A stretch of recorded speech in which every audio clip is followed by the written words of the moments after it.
Hello and welcome back to Hunt Hill at Home. My name is Sage Dunham and I'm broadcasting here from Hunt Hill Audubon Sanctuary. And I'm here to talk about owl pellets today. I will be doing this every day during the school closing, every weekday at 1 p.m. So, before we begin, our joke of the day. So, I was at the office and I said, I suspect that we have an owl amongst us. And someone said, who? And then I knew for sure. All right, so before we begin dissecting an owl pellet, I just want to share with you that we do have some owl pellet kits for you to use at home. If you live in the local area and would like to pick one up, they will be packed for you already on the porch, and you can come pick them up. They look just like this, and they have everything that you need to dissect an owl pellet by yourself at home. So they will have a pellet like this, then they'll have some tweezers and some sticks for poking at it, and a napkin to put down to hold your bones on, and finally, it will also include a bone chart to help you sort and figure out what bones you have. Now, we've got lots of different types of owls that live in this area, and I'm going to talk about a few different owls that you might see. So the most common owl that you might see or hear at Hunt Hill is our barred owl. Now, some people confuse this owl with the barn owl because their names sound similar, but they actually are very different owls. The barred owl is named for these brown bars that go down its chest. These bars are called barring on a bird, and so this is why it's called a barred owl, for the chest bars. Now this one is our barn owl, and it's named after a barn like you would see at a farm. And the barn owl has this beautiful heart-shaped face, and that is how you can identify it. The barn owl is called the barn owl because it likes to roost in barns. Now, you will probably be able to find a barred owl at Hunt Hill, but it's unlikely for you to find a barn owl because they live farther south. We also sometimes get a visitor from a very white owl, which is snow white, and so it's called the snowy owl. This is our taxidermied version of the snowy owl. And I'm going to use this snowy owl to help me demonstrate how owl pellets are formed. So, unlike us, owls have some special adaptations that help them eat their prey.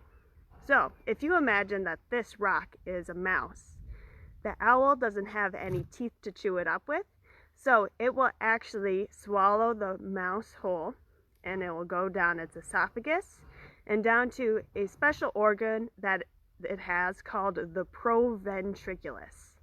The proventriculus is also sometimes called the glandular stomach. And this stomach is kind of like our stomach because it has a lot of different enzymes and things that will break down whatever it can digest. Then it's going to go down to the ventriculus.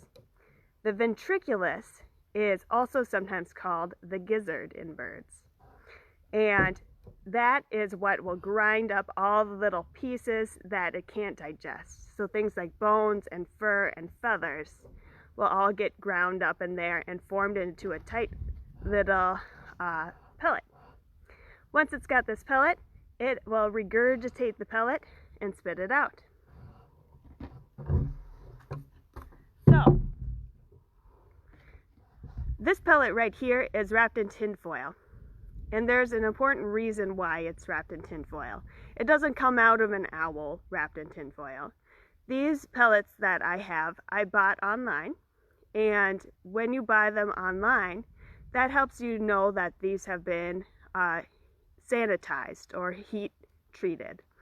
So what happens is they will collect up the owl pellets and they wrap them in tin foil just like a baked potato, and then they stuff it in a big oven just like a baked potato.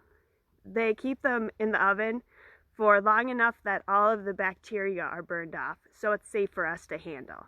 If you find an owl pellet in the wild, you shouldn't handle it because it might have bacteria that could harm you. But these ones are safe for us to touch, and they're probably cleaner than a lot of surfaces you touch, like your cell phone. Now, I'm going to walk you through dissecting one of these, and I hope you get a chance to dissect one on your own sometime too. So I'm going to turn my camera a little bit so you can see my hands and what I'm doing. Okay.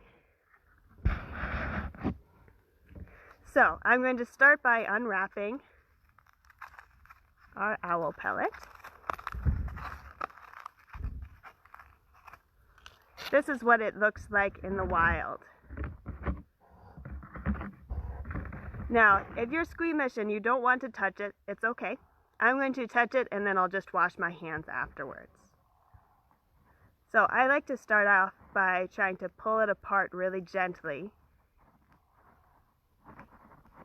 and kind of wiggling it a bit to see where it will give. Oh, look at that. Awesome. So now I can start actually pulling the little bones out of here. And there's actually some kind of bigger bones too that I see. This one's pretty big. Oh, it's kind of tricky to pull out.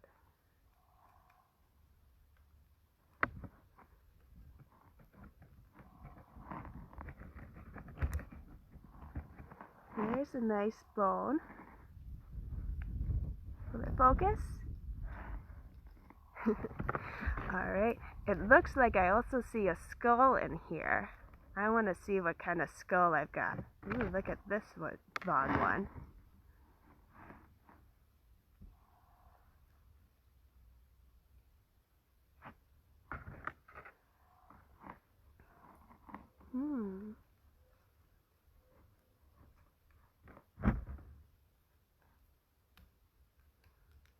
The skulls are tricky because they are super delicate, and I don't want to squeeze it too much because it might fall apart.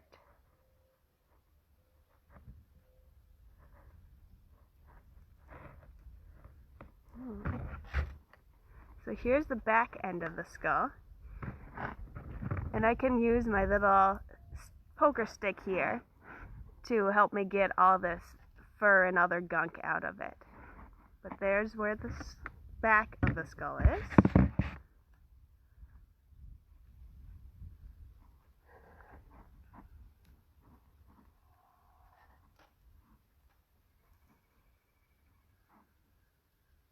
Oh ho ho!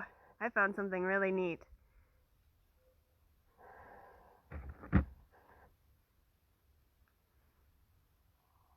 This is exciting. I rarely get one of these.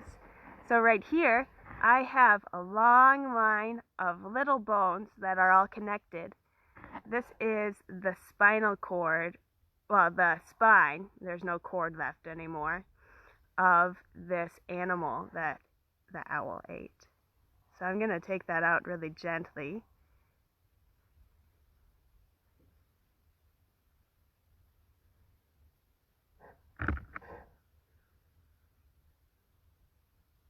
Wow.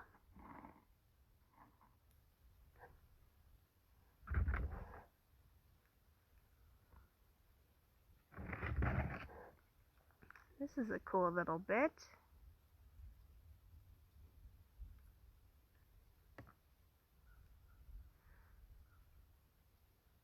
I wonder what type of bone this is. So this is where my bone chart actually comes into play. With my bone chart, I can help figure out what sorts of bones I might be looking at. So first I start by noticing what major features are on the bone I'm looking at. So this one right here, I can see that there's a hole in the middle and there's kind of a split here where it turns into two different parts. So I'm going to look for that on my chart. Let's see if I can get my chart all the way in the picture. I might flip it up for a sec. All right, so in my chart, I can see this bone has a little empty spot in it, and I can also see that this one does. Now this one looks a lot more like what I've got, and if I put this right on top here,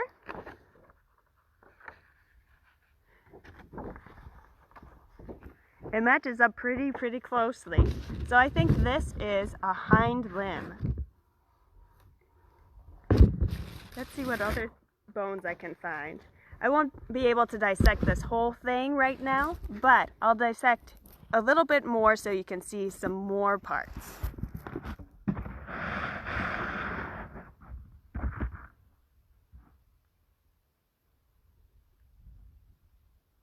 Oh, interesting.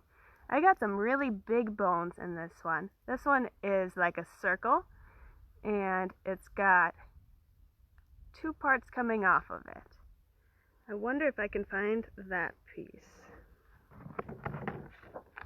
So if I look on here, I found it right away. Here's my circle, and then there's two parts coming off either end. So this is some sort of vertebrae. And my guess is that it's probably pretty close to where it meets the skull because it's nice and thick.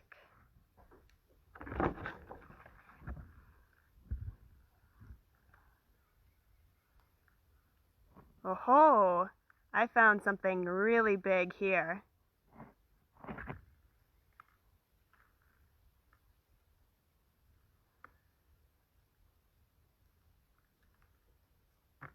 Let's see if I can take it out without destroying it. There's one part.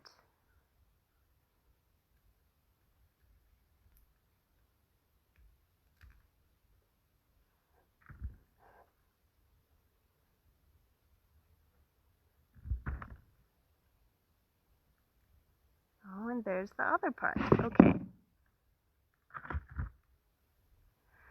So this will need a little more cleaning off, but I want to show you some cool things about this.